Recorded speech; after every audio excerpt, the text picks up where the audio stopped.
족속이요 왕 같은 제사장들이요 거룩한 나라요 그의 소유가 된 백성이니 이는 너희를 어두운 데서 불러내어 그의 기이한 빛에 들어가게 하신 이의 아름다운 덕을 선포하게 하려 하심이라.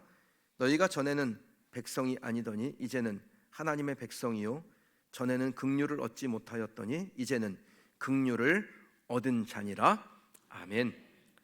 그리스도인의 정체성이란 제목으로 새 첫 주일 말씀을 증거하겠습니다. 여러분, 덴마크 작가 중에 안데르센이라는 사람이 있는데 잘 아시죠? 동화의 아버지라고 불리는 사람이에요. 아주 유명한 동화를 많이 썼습니다. 인어공주, 성냥팔이 소녀, 눈의 여왕, 이런 동화를 써서 사람들에게 많이 사랑을 받은 작가입니다. 그가 쓴 동화 중에 미운 오리 새끼라는 동화가 있어요. 아마 여러분 다 읽어보셨고 또 우리 아이들에게도 어렸을 때 읽어줘 본 기억이 있으실 겁니다. 제 생각에 이 책의 제목을 한국어로 번역할 때 조금 잘못 번역한 것 같아요. 미운 새끼 오리 이렇게 번역해야 되는 것을 미운 오리 새끼 이렇게 번역을 한 게 아닐까. 아무튼 내용이 이렇습니다. 유난히 큰 알에서 태어난 새끼 오리가 보통의 오리보다 조금 다르게 생겨서 주변 오리들에게 괴롭힘을 당한 거예요. 처음에는 엄마 오리도 다독이고 돌봐주었는데 나중에는 엄마 오리마저 이 오리가 새끼 오리가 사라졌으면 좋겠다 이렇게 생각합니다. 그래서 그것이 상처가 돼서 이 새끼 오리가 집을 떠나게 되죠. 다행스러운 거는 마음씨 좋은 할머니를 만나가지고 그 집에 이렇게 있게 되는데 거기서 고양이, 닭 이런 녀석들이 그냥 괴롭게 해가지고요 그곳에 지낼 수가 없어서 도망쳐 나와요. 그렇게 추운 겨울을 간신히 지내고 호숫가에 가서 그 물에 비친 자기 모습을 보니까 너무 아름다운 그 호수에 떠 있는 백조하고 자기가 똑같은 거예요. 그래서 쫙 날라가지고 그 백조들이 모여있는 것 같더니 그렇게 환영을 해주고 거기서 행복하게 살았더라 이런 내용이지 않습니까? 그럼 이 동화가 우리에게 주는 메시지가 뭡니까? 내가 나를 모르면 오리, 그것도 못생긴 오리가 되고 내가 내 자신이 어떤 존재인지를 알면 모두의 선망의 대상이 되는 백조가 된다라는 겁니다. 여러분 스스로 어떤 존재로 인식을 합니까? 오리입니까? 백조입니까? 내가 누군지를 모르면 정체성 없이 그저 그렇게 사는 것입니다. 그러나 내가 누군지를 정확하게 알면 백조처럼 멋있는 인생을 살아가게 될 줄 믿습니다. 제가 사람들을 참 많이 만나잖아요. 근데 만나는 사람 중에 어떤 분은 참 외모나 또 가진 재능은 백조 같은데 무슨 말 한마디도 상처받고 다 자기를 공격하는 줄 알고 그렇게 힘들어하는 분들이 계세요. 그렇지 않아요. 그리 생각하시면 안 됩니다. 원래 우리는 백조예요. 하나님의 형상과 모양대로 기가 막히고 멋있게 창조한 사람들입니다. 그게 말씀 아니에요? 그러니까 말씀을 믿으면 남들이 뭐라고 하건 간에 나는 하나님의 최고의 걸작이야. 내 형편이 어떻든 간 내게 일어난 결과가 무엇이건 간에 아니야, 나는 하나님의 걸작이야. 이렇게 살 수 있는 것입니다. 사랑하는 성도 여러분, 한 번 사는 인생이잖아요. 그래서 일생이라고 부릅니다. 그 일생을 살면서 그냥 그저 그렇게 시리에 빠지고 실망하고 낙심하고 그렇게 살 수는 없잖아요. 주님이 우리에게 그저 그렇게 살라고 우리에게 시간과 기회를 주신 건 아니지 않습니까? 이 땅을 살면서 영끌에서 집 사고 아이들 좋은 학교 보내려고 안달하고 일주일에 한 번 정도 간신히 예배 나와서 거기서 얻는 만족감으로 그렇게 사는 것을 하나님 우리에게 기대하시진 않을 거 아닙니까? 그게 잘못된 건 아니에요. 집도 사고 아이들 좋은 학교 보내고 꿈도 이루고 성과도 거두고 신앙적으로 만족감도 얻어야 좋은 거예요. 다만 일생을 그것만으로 채워서는 하나님 우리를 향한 가지고 있는 큰 계획을 우리가 깨닫지 못하고 좁혀보는 겁니다. 하나님은 우리가 크게 보기를 원하세요. 내가 어떤 존재인지를 알고 그 존재에 맞게 살아가는 하나님의 사람이 되기를 원하신다라는 겁니다. 여러분, 하나님께서 예수님을 이 땅에 보내실 때 가서 병든 자 고치고 마음 상한 자 위로하고 소외당한 이들의 친구가 되라고 그것만으로 보내셨을까요? 예수님 그 일을 하신 건 맞습니다. 그 일도 하기 위해서 오신 것 맞지요. 다만 그것만을 위해서 오시진 않았어요. 예수님에게는 큰 계획이 있어요. 온 인류를 구원하겠다라는 더 높은 아버지의 뜻을 알고 이 땅에 오셨고, 그것이 자기에게 주어진 사명임을 알고 그것을 이 땅 가운데서 이루신 것 아니에요. 그것이 그리스도의 정체성입니다. 우리도 우리의 존재가 어떤 것인지를 정확하게 아셔야 돼요. 그러면 사람들이 무엇이라고 해도 흔들림이 없어요. 그런 사람은 실망한 일을 만난다 할지라도 까딱하질 않아요. 그리스도인의 정체성이 확고하기 때문에 어떤 상황이 와도 무슨 말을 들어도 누가 와가지고 우리한테 미운 오리 새끼야 라고 비난을 해도 나는 하나님의 작품인데, 그리고서는 흔들림이 없는 거예요. 저는 저와 여러분이 영적 정체성이 분명해서 우리에게 무슨 상황이 와도 어떤 말을 들어도 그것이 비난이랄지라도 부정적인 평가를 할지라도 허허 무슨 소리, 나는 하나님이 만드신 하나님의 걸작인데, 그렇게 스스로를 자부하고 당당하게 외치는 성도가 되시길 주님의 이름으로 축원합니다. 누가 여러분에게 당신은 누굽니까? 이렇게 묻는다면 뭐라고 대답하시겠어요?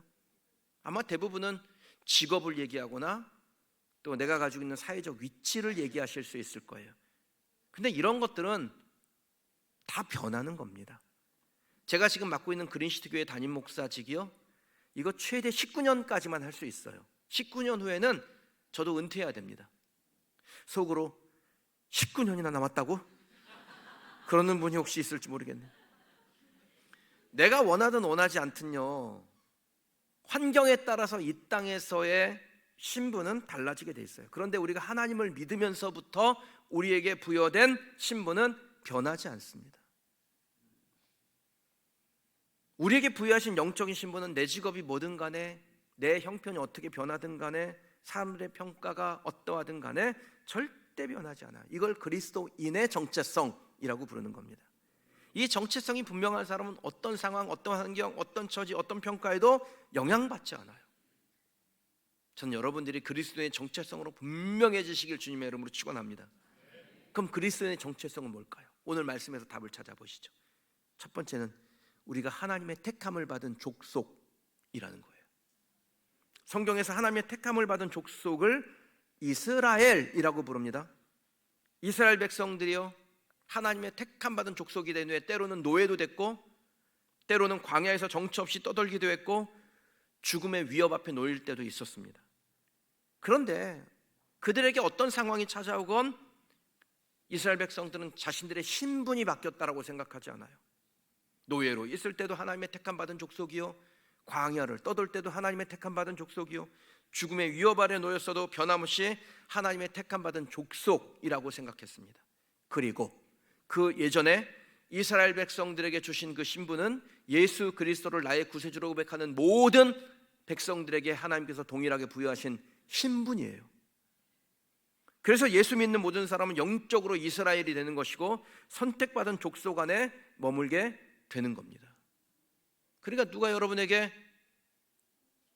당신은 어떤 사람이에요? 그러면 나는 영적인 이스라엘 백성입니다. 여기서 이스라엘이란 저 중동에 있는 이스라엘 국가가 아니에요. 그건 우리 상관이 없어요. 그건 한때 하나님께 선택받았던 민족이고, 지금 하나님께서 예수를 믿는 모든 사람을 영적 이스라엘로 부르신 거예요. 선택받은 족속, 영적 이스라엘, 이것이 여러분의 마음에 깊게 새겨지기를 주님의 이름으로 축원합니다. 우리에게 어떤 신분이 부여될 때요, 그 신분에 적합한 권리와 의무도 같이 부여되죠. 내가 하나님에게 선택받아서 영적 이스라엘 백성이 되었을 때 하나님은 그 과거의 이스라엘 백성들을 보호하시고 동행하시고 천국을 상징하는 가나안 땅으로 인도하신 것처럼 우리들에게도 하나님께서 영생의 권리와 함께 이 땅에서 보호받고 동행하는 권리를 주십니다. 동시에 하나님의 백성에게는 권리만 있는 것이 아니라 의무도 부여돼요. 하나님의 택함 받은 백성의 의무가 무엇인가요? 하나님께서 이스라엘 백성들을 부르셨을 때 그들에게 주신 사명은 가나안을 정복하는 것이었습니다. 가나안 정복의 의미가 무엇이냐면 죄를 몰아내고 그 땅을 거룩한 상태로 만드는 겁니다. 이스라엘 백성들에게 그와 같은 임무를 주셨듯 우리에게도 같은 요구를 하세요. 죄와 마귀에게 빼앗긴 하나님의 것을 되찾으라. 이 의무를 선택받은 족속들에게 주시는 겁니다. 올해 들어 제가 전성기에 대한 말씀을 많이 하죠. 전도하고 성경 보고 기도하라. 그리고 교회와 개인의 전성기를 영과 전인격적 관계에서 만들라라고 여러분에게 요청드리고 있습니다. 특히 우리 교회는 올해 전성기를 맞이할 거예요. 여러분들이 많은 사람들에게 우리 교회에 오면 복을 받습니다라고 외치고 전성기를 만들어낼 거예요. 왜 전도해야 됩니까? 상급 받으려고 합니까? 물론 전도하면 상급이 있습니다. 많은 영혼들을 옳은 대로 돌아오게 하는 자는 하늘의 별과 같이 빛난다고 하셨어요.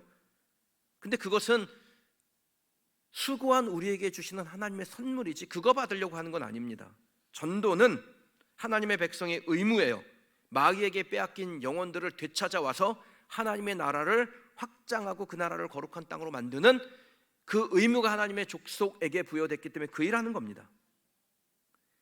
그럼 전도를 두 가지로 나누는데 직접 전도가 있고 간접 전도 있어요. 직접 전도 뭐냐면 가서 예수 복음 전하는 거예요. 설득하는 겁니다. 선포하는 겁니다. 그리고 또 하나는요, 내가 그냥 살아가는데 예수님 같은 거예요. 내 삶의 모습에 예수님의 투영이 돼요. 그렇게 복음을 전하면 우리 때문에 예수 믿는 사람이 나옵니다. 오늘 일부 예배에 1번으로 등록하신 분이 있는데 그 아내 되시는 분이 작년에 우리 교회를 왔어요. 완전히 얼굴이 너무 힘든 모습으로 왔어요. 남편은 많이 아팠고 본인도 여러 가지 상처도 있고, 그런데 우리 교회 와서 회복이 된 겁니다. 특히 바나바를 잘 만났어요. 함께 동행해 주는 분들이 계시거든요. 한 4주 정도.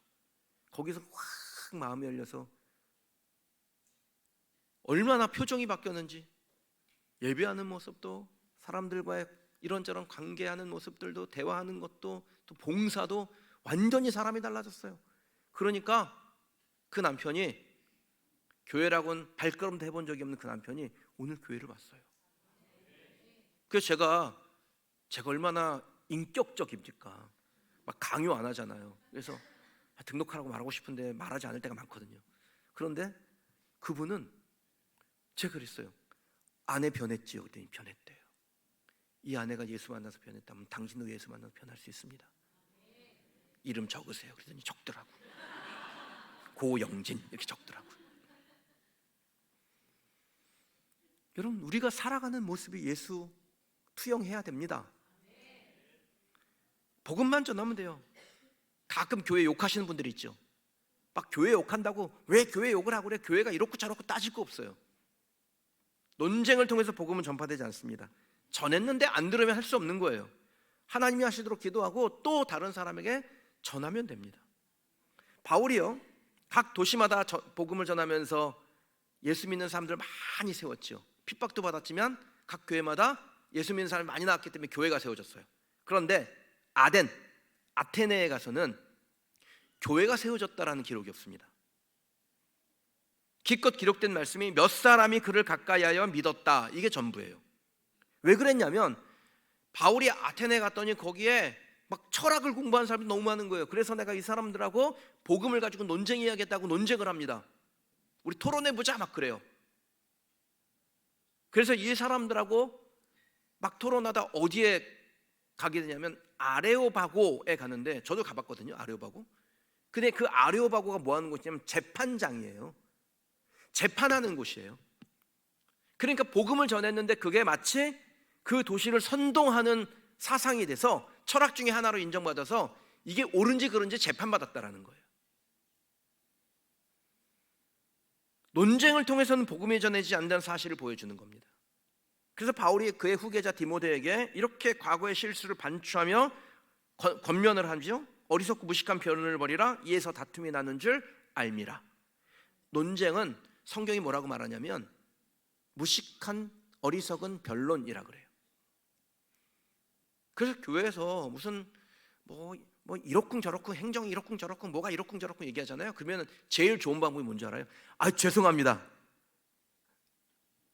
교회가 이런 일 때문에 이렇게 했는데 제가 마음을 헤아리지 못해서 죄송합니다. 이러면 간단하게 끝납니다. 아니 성도님 그걸 이해를 못해가지고 말이야 막 이렇게 따지면 얘기가 길어져요. 그저 온유함으로 대하라 라고 하셨으니까 온유함으로 대하면 됩니다. 전도 어떻게 하면 됩니까? 논쟁하지 말고 복음만 전하면 돼요. 거절하고 저항하면 온유함으로 대하면 돼요. 사랑하는 성도 여러분, 우리는 부르심 받은 영적 이스라엘 백성이에요. 우리의 신분은 우리가 어떤 대우를 받든지 어떤 형편에 놓이든지 변함이 없습니다. 자부심으로 사세요. 나는 하나님의 선택한 족속이야. 그러니 하나님의 선택받은 족속답게 살아야겠어. 그렇게 자부심을 가지고 그 자부심으로 복음 증거하시길 바랍니다. 그리스도의 의무를 감당한 저와 여러분 되시길 주님의 이름으로 축원합니다. 그럼 누군가가 우리에게 당신은 누굽니까? 라고 물으면 어떻게 대답하시겠어요? 그리스도의 정체성을 세우는 답은 뭡니까? 두 번째는 우리는 왕 같은 제사장입니다. 본문을 좀 더 매끄럽게 번역하면 왕이며 동시에 제사장이라는 거예요. 우리의 신분은 왕 그리고 제사장인 겁니다. 왕 같은 제사장, 왕과 동일한 동질의 제사장의 역할을 감당하는 사람이 저와 여러분이에요. 이게 우리의 신분이에요. 왕이 하는 일이 뭡니까? 통치하는 일을 하죠. 근데 누가 그 통치의 권한을 우리에게 위임하셨어요?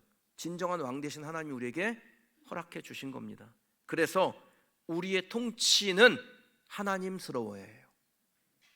우리의 왕의 권세를 사용하는 것에서 하나님 아버지처럼 행하셔야 됩니다.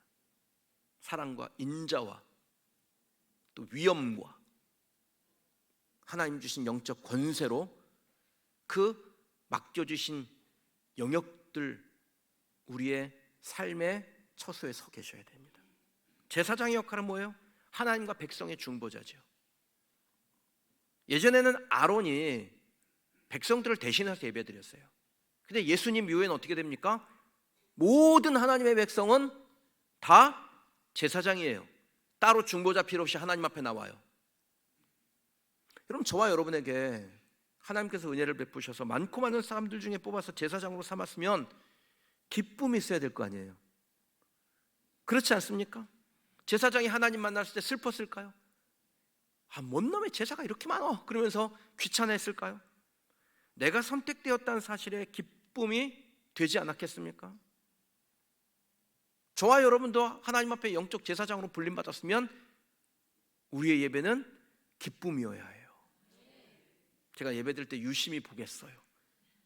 어떤 사람이 오만상 쓰고 있는지, 어떤 사람이 흐짝 웃고 있는지. 제사장이 하나님을 만나는 것을 기대했던 것처럼 저와 여러분도 예배 안에 들어올 때 기대하고 기뻐하는 성도가 되시길 주의 이름으로 축원합니다. 누군가 여러분에게 당신은 어떤 사람이에요? 라고 묻는다면 뭐라고 대답하시겠어요? 그리스도의 정체성을 세우는 답이 뭡니까? 세 번째, 우리는 거룩한 나라입니다. 나라가 어떻게 존재합니까? 영토가 있고 주권이 있고 국민이 있으면 나라가 됩니까? 제가 이거 가끔 정치권에서 듣는 얘기인데요, 이게 나라냐 이런 표현들을 쓰시더라고요. 많은 부분을 시사하죠. 영토도 있고 주권도 있고 국민도 있는데 국기가 흔들리면 이게 나라냐 이 소리가 나오는 거예요. 그러면 하나님 나라 그렇지 않겠습니까? 하나님 나라를 구성하는 요건이 있어도 그 하나님 나라를 구성하는 백성들이 하나님 나라 백성답게 살지 못하면, 정체성이 훼손되고 흔들린다면 이게 하나님 나라냐 이 소리 들리는 거예요. 그럼 세상에서 교회가 비난받거나 그리스도인들이 비난받는다면 무엇을 못한 거예요? 거룩한 나라답게 살지 못한 거예요. 그러니까 이게 그리스도인이야? 이게 교회야? 이게 하나님 나라야? 이런 소리 듣게 되죠. 하나님이 우리를 나라라고 하실 때 거룩한 나라라고 칭하신 것을 기억하셔야 됩니다. 거룩은 오직 하나님에게만 속한 영역이에요. 100% 순전한 상태를 거룩이라고 합니다. 이건 하나님에게만 해당되는 것인데, 우리에게 너희가 거룩한 나라다라고 말씀하신다면은 무엇을 요구하시는 겁니까? 저와 여러분 자신이 하나님 나라가 되겠다라는 결단이 있어야 된다는 것이고, 그렇게 성도들이 함께 모여 하나님 나라라 공동체를 이루는 거예요. 그러니까 내가 잘해도 우리 성도 중에 한 사람이 거룩한 나라를 훼손한다면 하나님 나라는 훼손당하는 겁니다. 사명감 가지고 사셔야 돼요. 저와 여러분이 하나님의 나라를 구성한 요소가 된다는 것을 잊지 마세요. 우리가 훼손되면 하나님의 나라가 훼손이 됩니다.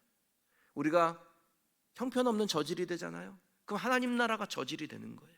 반대로 우리가 거룩을 배우고 따르며 하나님 나라를 이루고자 우리 부르신 그대로 본래 목적대로 살면 하나님의 나라는 많은 사람들에게 신뢰와 사랑을 받게 될 겁니다. 저와 여러분들이 연합하여 거룩한 하나님의 나라를 이루어가는 믿음의 공동체 함께 세워나가기를 주님의 이름으로 축원합니다. 자, 누군가 여러분에게 당신은 어떤 사람이냐고 묻는다면 어떻게 대답하시겠어요? 그리스도의 정체성을 세우는 네 번째 답입니다. 우리는 하나님의 소유된 백성입니다.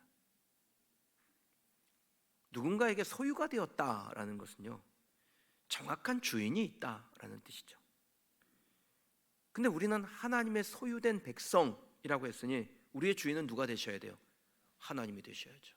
하나님의 소유가 된 백성이니까 하나님이 주인 되셔야 돼요. 예전에는 내가 주인이었어요. 내 마음대로 했다고요. 그런데 하나님의 소유된 백성이 된 이후부터는 하나님이 우리를 주장하셔야 됩니다. 잘 대답해 보세요. 여러분은 하나님을 여러분의 창조자로 믿습니까? 그러면 우리를 가장 잘 아시는 분도 우리를 만드신 하나님이시겠군요. 그렇다면 주님에게 우리 자신을 내어드릴 때 우리는 안전하며 하나님의 뜻대로 제대로 실행될 수 있는 것입니다. 하나님께 여러분의 인생의 운전대를 넘기세요. 그래서 진정 소유된 백성이 되시길 바랍니다. 누구나 자기의 소유는 아껴요. 여러분, 렌트카를 빌려와서 씻고 닦고 하시는 분 있어요? 키스나면 너무 속상해 막 이런 분 있어요? 렌트카는 뭐 문제가 생겨도 어디다 들이받아도 보험 처리하세요. 그러고 말지 뭐 안타까워하는 마음이 없어요. 근데 자기 차는요, 내 소유는 너무 아깝죠. 여러분, 하나님이 우리를 소유 삼으셨다는 건 우리를 아낀다라는 거예요. 말라기 3장 17절에 만군의 여호와가 이르노라 나는 내가 정한 날에 그들을 나의 특별한 소유로 삼을 것이요 사람이 자기를 섬기는 아들을 아낀같이 내가 그들을 어떻게 해요? 아낀다라고 말씀하세요. 하나님의 특별한 소유가 되면 하나님께서 아끼십니다. 어떻게 아껴요? 자기를 섬기는 아들을 아낌과 같이 아끼신대요. 저도 아들이 있는데요, 제 아들이 충주에 있는 학교를 다녀요. 중요한 기말고사를 앞두고 이제 학교를 내려가려고 안산터미널에 가서 충주행 버스표를 끊었습니다.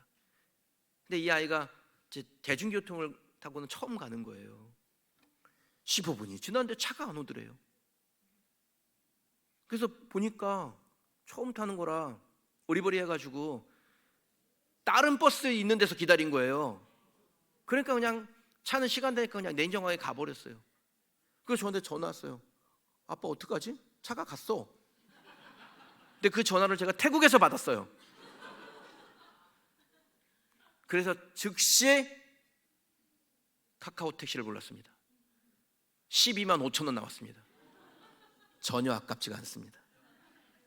저는 아들을 중요하게 여기니까 택시비를 아끼지 않았어요. 내 아들을 아끼니까 그깟 12만 5천 원이 문제야. 이 아이가 가서 시험을 봐야지. 여러분, 저 정도도 이렇게 아들을 아끼는데 하나님의 아들 된 여러분, 하나님의 딸 된 여러분을 하나님 어찌 아끼지 않으실 수 있겠습니까? 사랑하는 성도 여러분, 하나님이 여러분을 아끼실 줄 믿습니다. 오늘 오은주 성도님이 진짜 오랜만에 나왔네. 반가워요. 잘 오셨어요. 하나님이 진짜 아끼는 딸인 줄 믿습니다. 지금 여러분은 하나님의 택한 족속으로 혹시 살고 계십니까? 여러분 스스로를 생각할 때 나는 왕같은 제사장이야 이런 마음이 드세요? 여러분 스스로를 거룩한 나라로 느끼고 있나요? 하나님의 소유된 백성으로 확신합니까? 혹시 아직 그렇지 않다라고 생각하는 분이 계세요? 그래도 실망하지 마세요. 왜냐하면 에베소서 2장 20절 이하의 말씀에 하나님께서 우리에게 주시는 위로도 있고 다시 한번 우리의 마음을 다짐하게 하는 그런 부르심이 있어요. 화면을 통해서 한번 같이 읽어보실까요? 에베소서 2장 20절서부터 22절 말씀이에요. 너희는 사도들과 선지자들의 터 위에 세우심을 입은 자라. 그리스도 예수께서 친히 모퉁이 돌이 되셨느니라. 그의 안에서 건물마다 서로 연결하여 주 안에서 성전이 되어가고 너희도 성령 안에서 하나님이 거하실 처소가 되기 위하여 그리스도 예수 안에서 함께 지어져 가느니라. 아멘. 주 안에서 성전이 되어 가고 예수 안에서 함께 지어져 가느니라. 여러분, 우리를 하나님의 택한 족속으로 왕같은 제사장으로 그의 거룩한 나라로 소유된 백성으로 부르심을 받은 우리들이 오늘도 지어져 가고 있는 겁니다. 에베소서 말씀이 우리에게 해답을 주잖아요. 아직 하나님의 택한 족속 같지도 않고 왕같은 제사장답지도 않아 보이고 거룩한 나라 같은 느낌도 없고 소유된 백성이라고 하기엔 좀 부끄러워 보이고 그래요? 그런데 어제보다는 나아지셨나요? 그런 말씀대로 하고 있는 거예요. 오늘 말씀을 들었으니 여러분의 내일은 오늘보다 더 하나님의 백성다울 것입니다. 예수 안에서 함께 지어져 가는 거 아닙니까? 그러니 잘하고 계신 거예요. 계속 전진해 가세요. 그래서 전성기에 도달하는 성도들이 되시길 주님의 이름으로 축원합니다. 이제 진짜 중요한 말씀이니까 잘 들어보세요. 왜 하나님이 우리를 택하신 족속이요 왕같은 제사장이요 거룩한 나라요 그의 소유된 백성으로 삼으실까요? 오늘 본문 9절은 하나님이 왜 우리를 부르셨는지 그 이유를 명확하게 설명합니다. 함께 읽겠습니다. 그러나 너희는 택하신 족속이요 왕같은 제사장들이요 거룩한 나라요 그의 소유가 된 백성이니 이는 너희를 어두운 데서 불러내어 그의 기이한 빛에 들어가게 하신 이에 아름다운 덕을 선포하게 하려 하심이라. 아멘. 선포라는 게 뭐예요? 널리 외쳐 알리는 겁니다. 무엇을 널리 알리라는 거예요? 예수 그리스도의 아름다운 덕, 우리를 구원하신 그 아름다운 덕을 널리 알리라고 우리를 부르신 거예요. 그러니까 우리가 하나님 앞에 부르심 받은 이유는 뭡니까? 복음을 선포하라고 부르신 겁니다. 여러분의 입으로, 여러분의 삶으로 복음을 선포하라고 우리를 부르시는 거예요. 주일학교 선생님이 어린 학생에게 물어봤습니다. 어떻게 하면 천국에 가? 그랬더니 이 아이가 이렇게 대답을 했어요. 예수님 믿어야 되고요 착하게 살아야 돼요. 교육을 잘 받았네요. 선생님이 못해서 또 물어봤어요. 어떻게 하면 지옥에 가? 그랬더니 이 아이가 이렇게 대답했어요. 가만히 있으면 되죠. 그럼 가만히 있으면 지옥 갑니다. 저와 여러분들이 가만히 있잖아요. 그럼 복음이 전파되지 않겠죠? 그럼 복음을 듣지 못한 사람은 지옥 가는 거예요. 하나님께서 우리를 택하신 족속 왕같은 제사장 거룩한 나라 그의 소유된 백성으로 삼고 그 신분을 주신 이유는 뭡니까?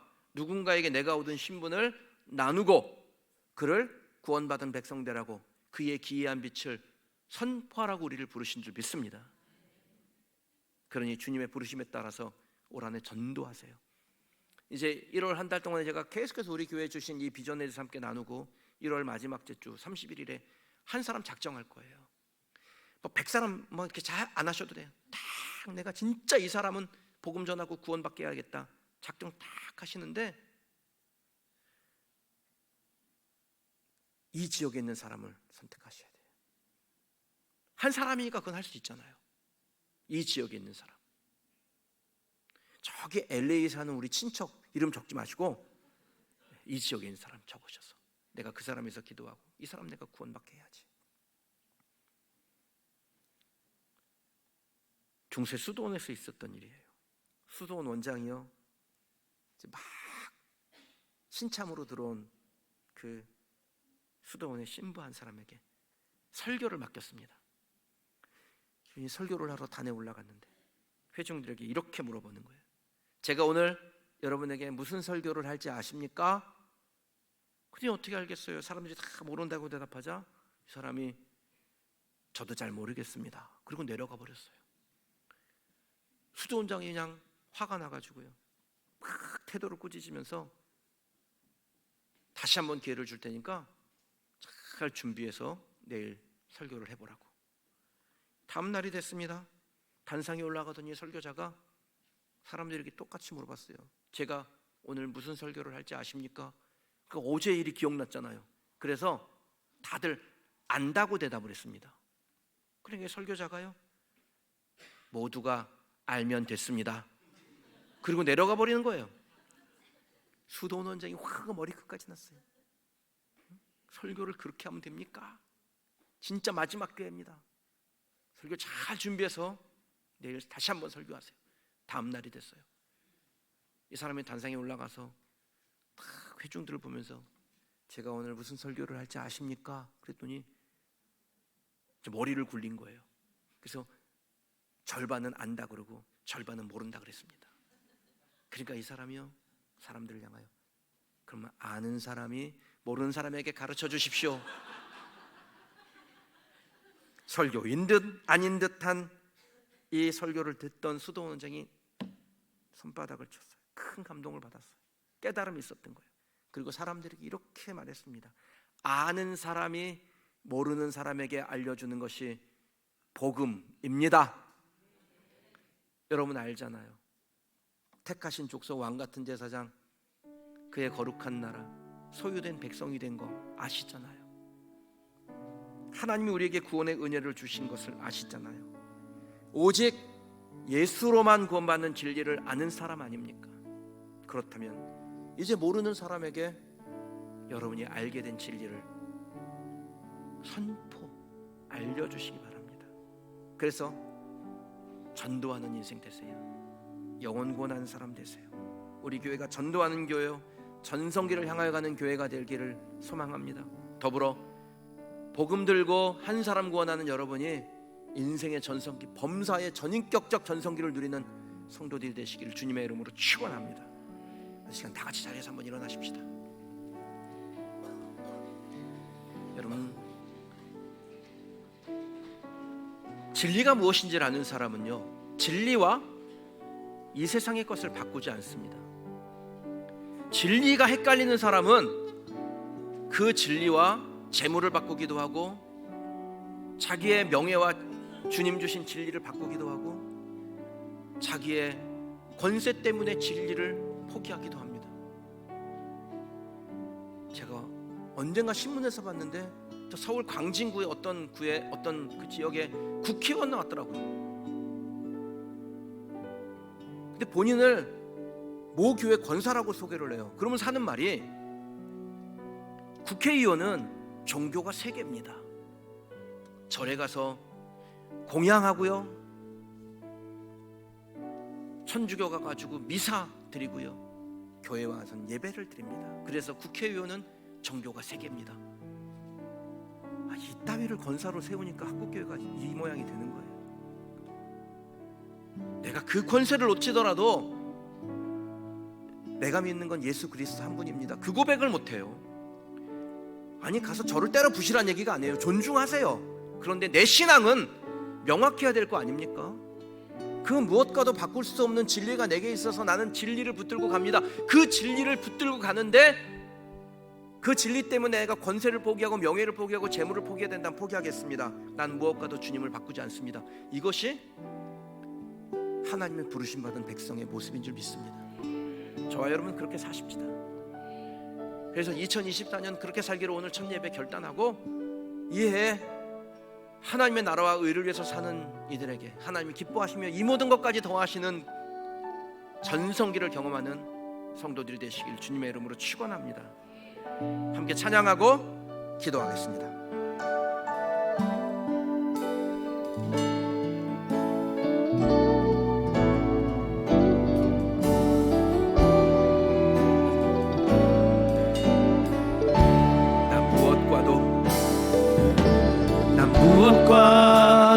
주님을 바꾸지 않으리. 다른 어떤 은혜 구하지 않으리. 오직 주님만이 내 삶의 도움이시니 주의 얼굴 보기 원합니다. 난 무엇과도 주님을 바꾸지 않으리. 다른 어떤 은혜 구하지 않으리. 오직 주님만이 내 삶의 도움이시니 주의 얼굴 보기 원합니다. 주님 사랑해요. 주님 사랑해요.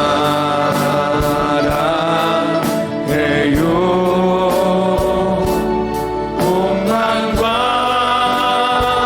정성 다해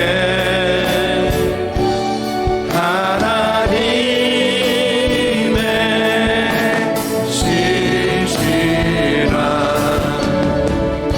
친구 되길 원합니다.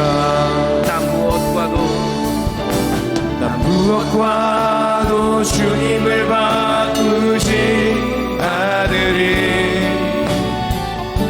다른 어떤 은혜 구하지 않으리. 오직 주님만이 내 삶의 도움이시니 주의 얼굴 보기 원합니다. 주님 사랑해요. 주님 사랑해요.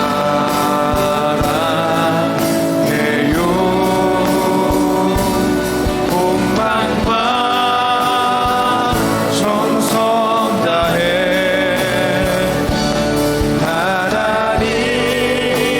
하나님의 신실한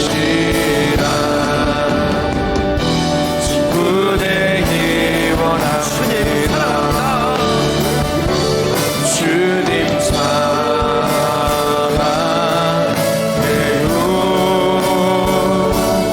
온 마음과 정성 다해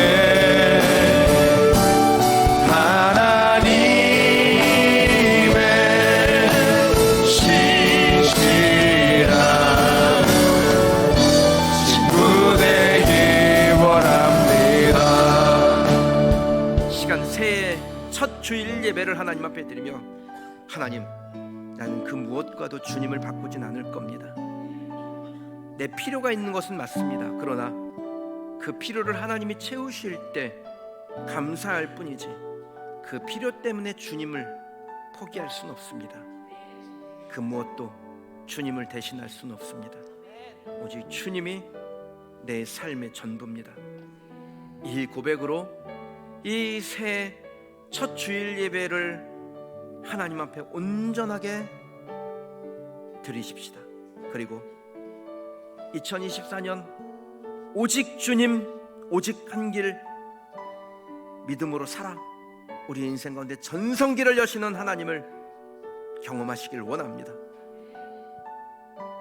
전도하고 성경 보고 기도하는 전성기를 우리에게 주신 하나님, 주신 비전대로 하나님 앞에 살아 하나님께 상급은 물론이요 주님의 마음을 기쁘시게 하는 일에 우리가 쓰임 받기를 원합니다. 그렇게 하나님 앞에 우리의 마음을 다짐하고 결단하며 나아가겠습니다.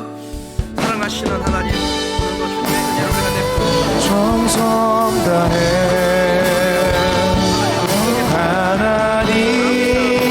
하나님의 신실한 친구 되길 원합니다. 주님 사랑해요.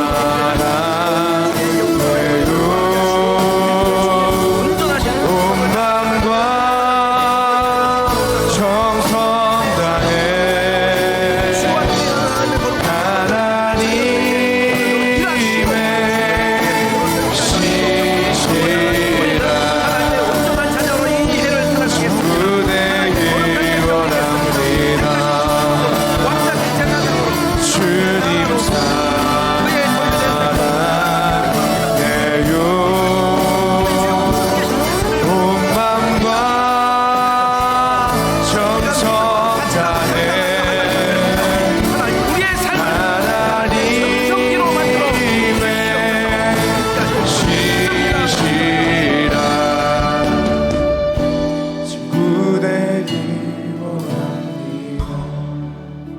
전능하시는 하나님 아버지, 그 무엇과도 주님을 바꾸지 않겠습니다. 우리의 믿음의 고백을 주께 올려드립니다. 하나님은 우리의 기도를, 우리의 믿음의 고백을, 우리의 영적 결단을 기뻐하여 주시고 우리가 이 결단 이행할 수 있도록 성령님 우리와 함께하여 주옵소서.